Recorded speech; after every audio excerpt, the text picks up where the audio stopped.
Welcome to Issues That Matter. I'm Cynthia Pooler. My guest today is Diane Sayre, who's running for the United States Senate in New York, and Dennis Speed. And we are going to talk about a continuation of our last conversation about the culture of violence in the United States. So, Dennis, why don't you start the conversation? Well, thank you very much for having us, first of all, Cynthia. Um, During the 1999-2000 period, there was a different change. It was a change in the discussion in the United States about the issue of violence. And part of the reason for that was precipitated by the police execution of Amadou Diallo up in the Bronx, the famous, 41 shots Hmm. that were fired. At that time, various of us discussed it, and while various people were very focused on the racial aspects of the case, others recognized that something was different in that the police fired 41 bullets. Why would they do that? This is something that was brought to the attention of various law enforcement officials. Our founder of Executive Intelligence Review, Lyndon LaRouche, who was a trained combat veteran from the Second World War, remarked that, that's not what police do. Police attempt to disarm a person, or they may fire a warning shot or a few shots. But if you know how to use your weapon, you use it surgically. So if you're firing that way, why was that the case? And so this led us at the time to begin to ask questions about the character of the training, the police. And at that point, some of us were fortunate enough to talk to Lieutenant Colonel Dave Grossman. He'd written two books. One of them was called Stop Teaching Our Children to Kill, Our Kids to Kill. And the other was called On Killing. Lieutenant Grossman had been a trainer for American combat troops in the period of the Vietnam and post Vietnam era. And what they were trying to do was to find ways to create a reflex whereby the troops would uh, kill instantly, essentially, without thinking. And video games, as we know them today, were originally used as training equipment to shift this kill capability on the part of American troops. They had been integrated into the training of police. And uh, we used a term back in 2000, 20 years ago for this. We called them Nintendo cops. So that what was happening was that policemen were reacting instantaneously in ways that which required, it was a massive lethal response to a situation which was often not threatening at all. Now, over the course of the last 2 decades, the issue of police killings and other killings has become so regularized that it's become part of the culture of what we call violence. And we were interested, as Diane, myself, and others. I was involved in an organization that was created at the time called the National Commission on the New Violence. And the new violence meant that there was a way in which we had to address these training methods and to recognize, and I think that Scott Ritter made this point the last time we got together, that when you have military personnel placed in police and law enforcement roles, this is actually a very bad idea, because the issue involved is to create a sense of community cohesion. You're trying to create not a division between law enforcement and the citizen. You want a collaboration. It's therefore the issue of having a cop on the beat from the neighborhood and having a cop on the beat, period, as opposed to people just in cars driving around, alienated from the people they know, various other things, which actually used to be pretty standard in policing, particularly in the 1950s and 60s. So no matter if people may want to talk about the racial issue, that's another matter that comes up in certain cases. But there's another matter which is far more important to focus on. You can see it also in terms of the mass shootings, the serial killers. We talked about that a little bit last time as well. that there are capabilities that people have to kill, which are way in excess of their age or their what should have been their ostensible capability. Then there's the weapons that they use. So there's a combination of matters that get brought up. But all of them are actually essentially secondary to one, which is what's the conception that the society at large is conveying about the nature of human contact? What is the concept of our notion of the nature of why we're here? What is the purpose of a society? It's the purpose of human beings. And I think in terms of violence, when you hear about several cases that we've all heard about recently, children being found in dumpsters, or the lady that drowned her 3 kids down in Coney Island, uh, Mhm. we're looking at an unraveling of society, which requires us to step back and look at something more fundamental, which is how do we inspire people to have a concept of creativity, of humanity, in which violence is seen as antithetical to that, as a last resort, uh, but which is intended to actually finally reconcile people. That can violence actually reconcile people? Generally speaking, we have to say, of course, no. So if reconciliation and unity and solidarity is the basis of the bedrock of having a functioning society, we really need to get a grip on how we are not only portraying violence and practicing violence, but in even our whole conception of why it is ever appropriate and in what context. So uh, some years ago, we Schiller Institute embarked on a project involving music, and in particular when the Eric Garner uh, incident happened, the death of Eric Garner, the killing of Eric Garner by the police in Staten Island with a chokehold. There were a lot of reactions to it, various sorts of reactions. Demonstrations, which were very large, made 50,000 people, but they were also shooting of police. And so we thought, okay, we've got to intervene in this. We have to say something. We can't not be here and not say anything. What do we do? And I'll just let Diane pick it up from there, because she was the one that pioneered a solution, or at least an avenue of solution, which we took up at that time. Diane, before you start, the Diallo trial was right here in Albany, New York. Yes, Wow. Mm-hmm. Yeah. yes, yeah. And Hmm. there's a street in the Bronx dedicated to him where the shooting occurred. I can tell you that in my case, I just followed the trial, and then when the verdict came out, I knew there was going to be a mass reaction against it. So I just contacted various people, in particular this case, Lyndon LaRouche, who I knew well, and I said, "Hey, what do you think we should do?" And that's when this discussion began about, well, we got to look at this as a new form of violence. If we let it stay within the racial category, we're going to miss what's actually happened here. We've got to look at it in a different way. And I think the solution also has to be different. Diane? Sure. Well, on the Garner case, what again was particularly disturbing was the question of the miscarriage of justice. Now, as we all know, Officer Pantaleone finally was fired, but immediately after, there was a grand jury convened in Staten Island, and their conclusion was that no crime had been committed. And when you hear something like that, when you have a videotape of someone clearly being suffocated, as happened in the George Floyd case, and the person is a father of, I think, 6, who was merely selling cigarettes Mm-hmm. illegally. The question is, what is going to be the response to that abrogation of the system to deliver justice? And I mean justice, not revenge.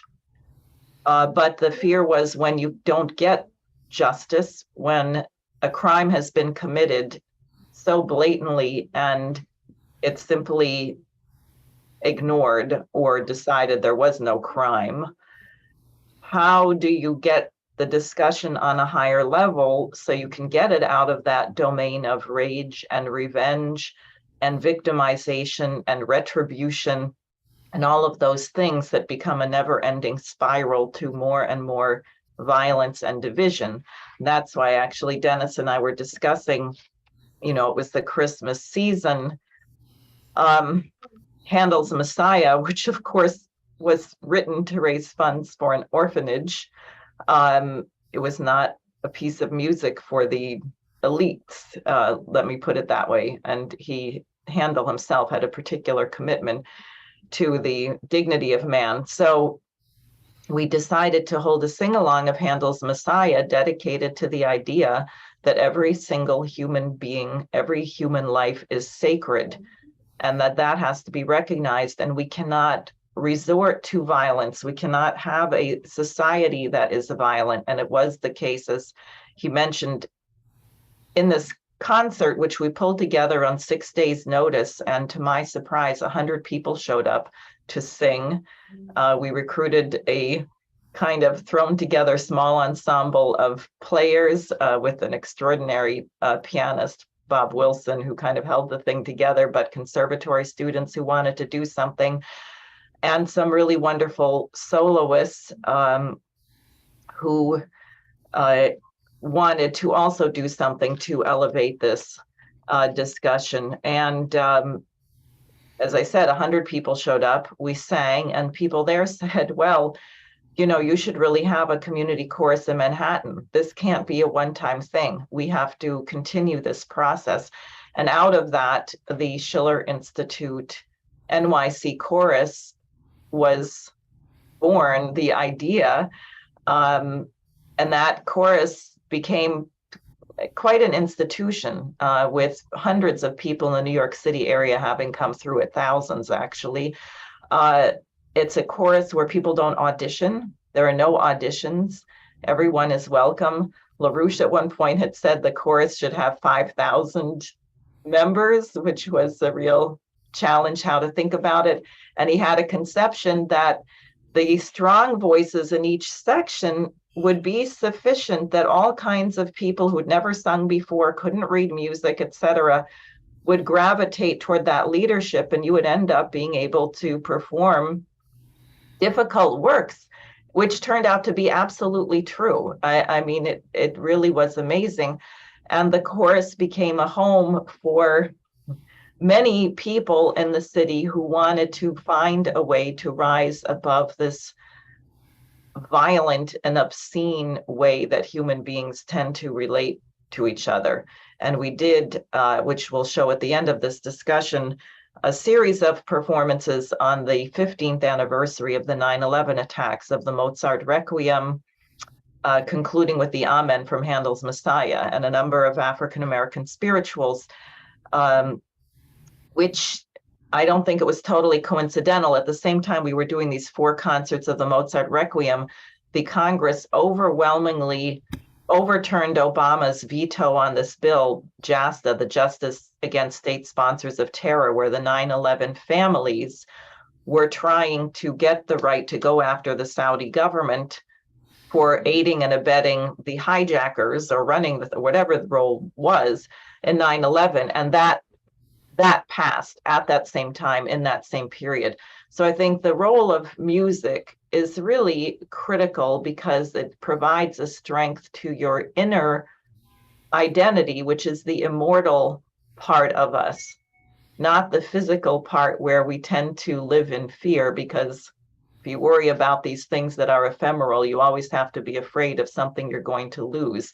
But if you place your identity in the spiritual domain, then there is nothing to fear because no one can take that from you. So the music is a really important question in liberating ourselves to have human relations with each other. So, do you think that music can solve all our problems, Diane? Well, it's certainly I think it's a very necessary first step, a necessary and efficient step to, as I said, to liberate people to think in a human way as opposed to a computerized, mechanistic, tit for tat. You will never solve these problems if you don't get out of this linear deductive matrix approach. You have to have the ability for your mind to be free to bring in a higher idea. And music is a very efficient way of allowing people to come to that place where they can come up with solutions that they wouldn't have seen otherwise. Dennis? I would say emphatically yes. I believe that music can solve every problem. Really? Every problem. And the reason is simple. Music is based on this notion of harmony. There's a melody conception, there's an idea of counterpoint, but it's about tuning. You got to be able to understand when people talk about justice, they talk about proportions. That's why you have scales. There's scales of justice. So the whole point is that things have to be proportional, they have to be measured. And you look at music, what does it talk about? It talks about time signatures and measures, and it's very much related to the same way that you put together a language. Language, you have to have rules, you have to have the ability for people to understand one another, you have to have obviously terms in a language and verbs and all sorts, but the main thing you have to have is a basis through which people can express ideas, and that's what music gives you. Now, that's not the way that people experience it because it's been used as an entertainment rather than as a medicine, if you want to put it that way. Okay. It's a thing. You talk about planets. Planets are in alignment. People use this term alignment. What does that mean? It means that you're talking about them being proportionalized or put into a certain kind of an array.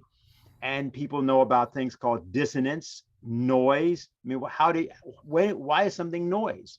Well, because you can hear that it doesn't fit. Well, how do you know it doesn't fit? What is it in you that makes you feel that it doesn't fit, not merely think it doesn't fit? Because there's a notion of harmony, which is a bedrock of which is pre-existing, both in the universe and in the human mind. So if the idea of music were released from its commercial use to what it really is, yes, I believe that actually can solve every problem, because now you're talking about bringing things into proportion. In other words, into just relations. That's what this idea. There's an idea called just tuning, for example. There are other terms like this. There's a reason for this, and this is simply something that's fallen out of education. So I think the most important thing is what Diane said about the weak and strong voices. Right? People who don't think they can sing, who've never sung in their lives, get into a choral setting with all these people, including a few professionals, and all of a sudden they're doing something that they say, "What? How am I doing this? I have no idea how's this work?" That is the thing that reveals to people their deeper strength, and the deeper strength of society. When you're together, you're unified, you can do things you can't do by yourself. Okay, what you're saying is really profound and interesting. Music can solve problems. What venue will it take? Will it take the radio? Will it take the internet? Will it take radio, TV? What you're talking about come into being? Diane? Well, I think it actually doesn't work in any of those media. I think it works in person, in a social setting, because people have to participate in it. We may not think of an audience in a theater as participating in the concert, but they absolutely are. And everyone knows that kind of energy between the performers and the live audience listening. Clearly, I don't want to completely say it's useless to listen to recordings of music. It's obviously not, and all of us have been profoundly affected by recordings, as we saw when I was watching one just here on YouTube prior to this, which I want to share. But it really is best if people are participating in person as a group, and it can be on the streets, it can be in a church, it can be in the schools. We urgently need to restore classical music instruction in the public schools. It is an outrage that people consider this somehow a luxury or excessive. Every single person has the right to develop their talent. So there should be choruses in every single public school, orchestras, bands. Um, should be everywhere. It can be everywhere where you have people, there should be music. Okay, let's take that one step further. Would groups of people getting together in choruses, like you said, will that stop domestic violence? Will that stop police brutality? Will that stop wars? What do you say about something like that? There's a case in the Spanish Civil War of the 1930s when a singer by the name of Paul Robeson Hmm? went to Spain, and he was singing on behalf of the forces of what we call the Republican forces. And what happened was both sides in the war stopped the war to listen to him sing. That is, they put up loudspeakers. This was an agreed upon thing. And he was just there, no instruments, just him singing. Mm-hmm. So the answer is Okay. yes. The answer is yes, you can do that. Now, civil rights movement. The whole idea was the only way to keep order in the civil rights movement. This is a very specific thing that was told to me by one of the people that did it, Reverend James Bevel. He said, if you're in a march, there are two things that can't happen if you are in a nonviolent march. If people react to being hit or beaten by becoming violent, that's one thing that can't happen. And the second thing that can't happen is they can't run. So on the one, you have flight or fight or flight, the famous thing, right? And his point was neither one of those is possible. You have to be able to do so. How do you keep people in order? It was to sing, and that's Wow. how he did it. Wow. Diane? Well, I concur, and I actually wanted to show a few examples of this principle, and I think Dennis may have to leave. Is that the case? Because we could take a look at those things if he has to get off. Yeah, I just like to say to people, yeah, I really want to stay. I just have something else prior that I have to do. It's not my idea, but I have to do it. And but I just wanted to one thing that we're going to show at the end that I proposed, which is the famous Handel Messiah. One of the reasons, Cynthia, we always took this piece. A lot of people know it or they've heard it. So Right. you're trying to integrate people into something where it's like a classical music thing. It should be in English, first of all, because it just needs to be if they have no familiarity. And secondly, something that at least they associate with the holidays or, it's not completely foreign. And what the section you're going to hear is going to, I believe what I picked was, it goes, worthy is the lamb that was slain and hath redeemed us to God by his blood. Now, the reason this is important is this is talking about Christ who's been sacrificed. Mm-hmm. So there's a violent act that's been happened. But the whole idea here is it's a triumphant little section that comes and at the end. And that's all that people really need to know, I think, about the words.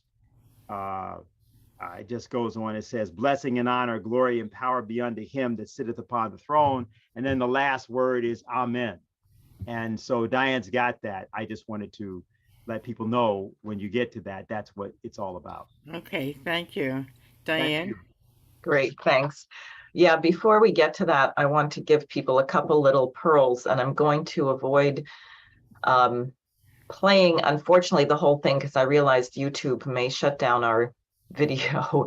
I don't want them to shut down your video or take off the sound, Cynthia, which they may do. Okay. So I'm just going to show a part of one. The first thing is in 2011, there was what they call a tattoo, a military tattoo, a gathering of all of the military musical ensembles in Quebec City. And it happened to fall on September 11th. So September 11th, 2011 would be the 10th anniversary of 9/11.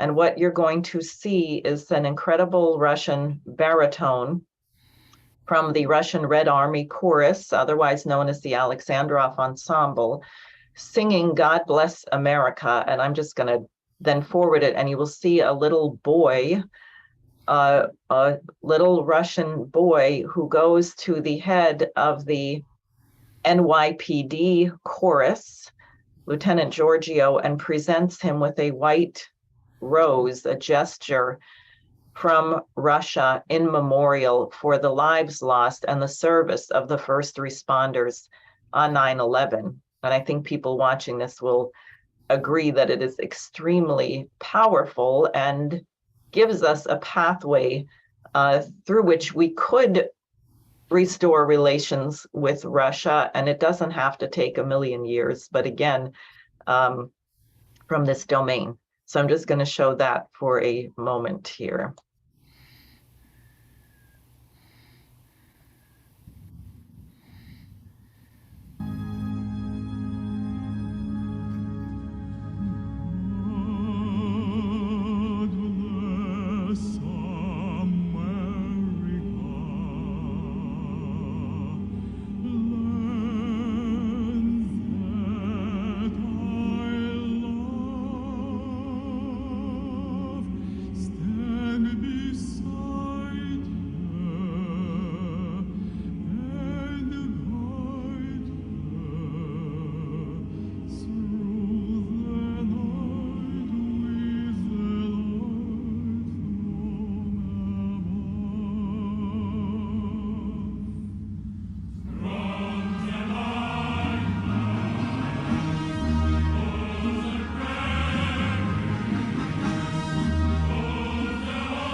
So I think I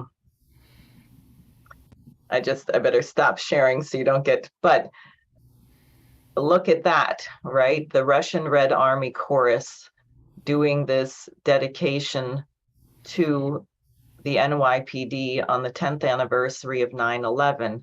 And then we're going to forward because, as you know, and others watching this may or may not remember because so little was made out of it in the US media, but on Christmas Day of 2016, that chorus, including that very baritone singer, were en route from Russia to entertain the troops in Syria who were fighting ISIS to bring Christmas cheer.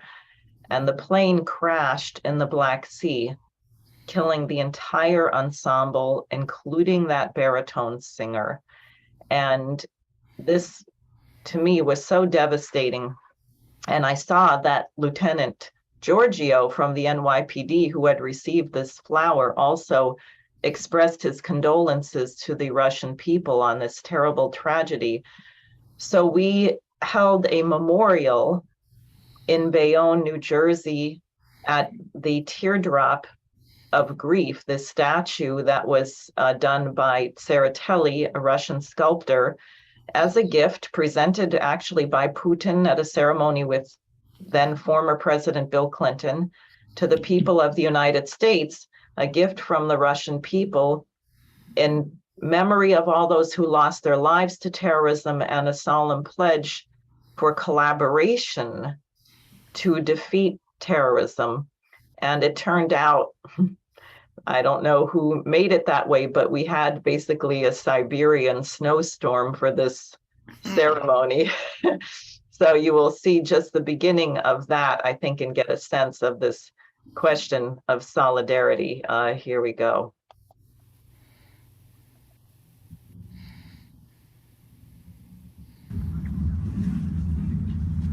Good morning, ladies and gentlemen. Welcome to the Bayonne, New Jersey 9/11 Memorial. A gift from the Russian people after the tragic attacks at the World Trade Center, commemorating both the February 1993 and September 11th terrorist attack. And we're here this morning to pay homage and tribute to those Russian members that were killed on Christmas Day.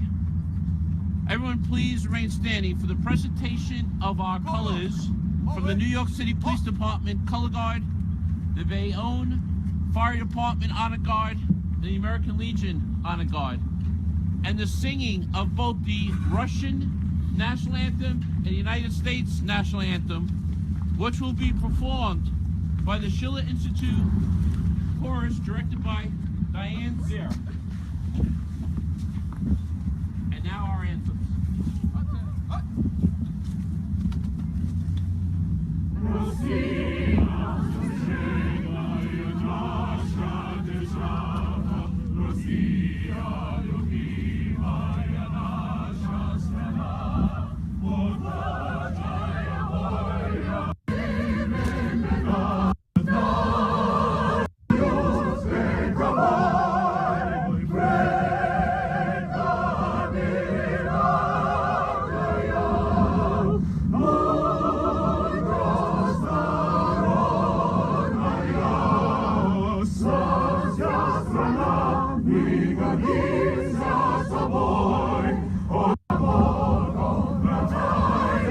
Hold on.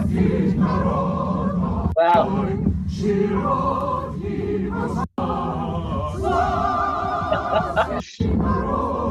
We did 3 verses.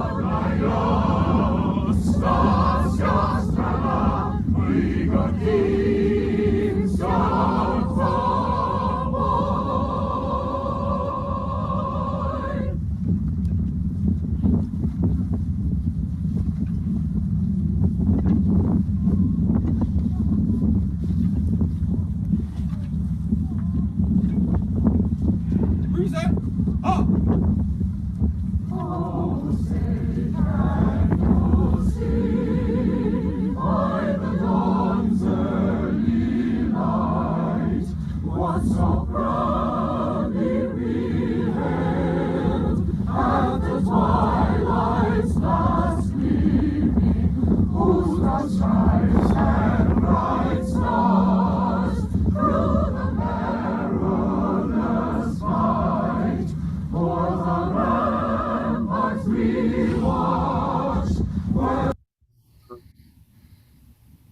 So you get the idea. Oh, I'm sorry about that. Just want to get to this last thing. Yeah. Really, and that video, I mean, we just had someone recording that on their phone, but this ceremony went completely viral all over Russia. It was such an outpouring of, you know, that the American people and the Russian people had solidarity, both in our loss, the terrible loss of 9/11, the terrible loss of the Red Army Chorus, and a commitment to have a society that was based on certain principles of human dignity and respect and commitment to the future.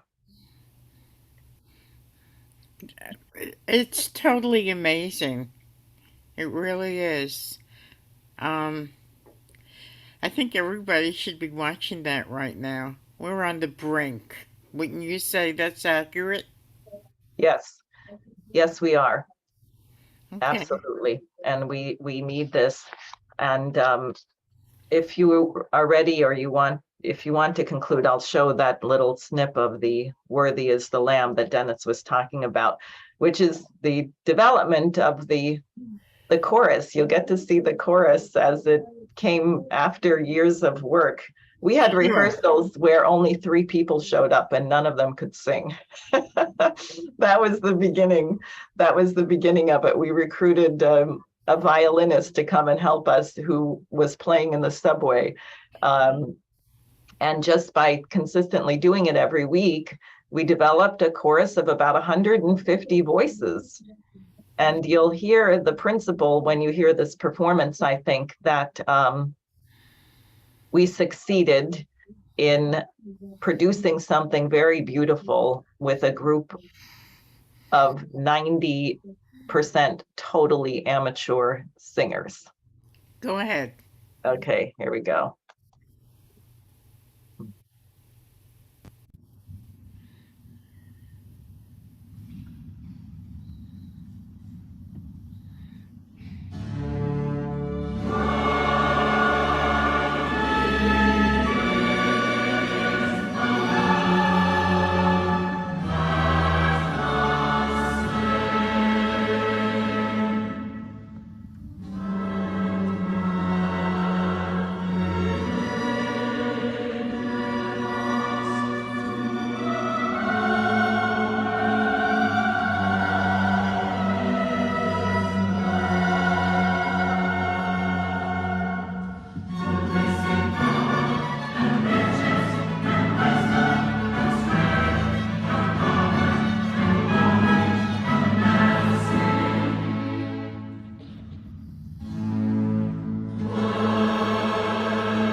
That was nice, Diane. So you're a trained musician then, right? Yes, What do you play an instrument? Do you sing? What do you do? I play the trombone. Okay. I sing a, a bit. You saw me in the chorus there, maybe, Mhm. and I conduct the chorus. Okay, so do you have any final thoughts? I know Dennis is gone. Uh, People need to do a lot more singing. That's my final thought. Okay, great, Sing great. everywhere you can. We're in a lot of trouble, so we're going to need every bit of creativity and love and strength that we can muster up here. So you've been listening to and watching Issues That Matter. I'm Cynthia Pooler. My guest today has been Diane Sayre, who is a candidate for the United States Senate in New York, and Dennis Speed. And Diane, it was great talking with you, and we'll talk again. Have a great day, everybody.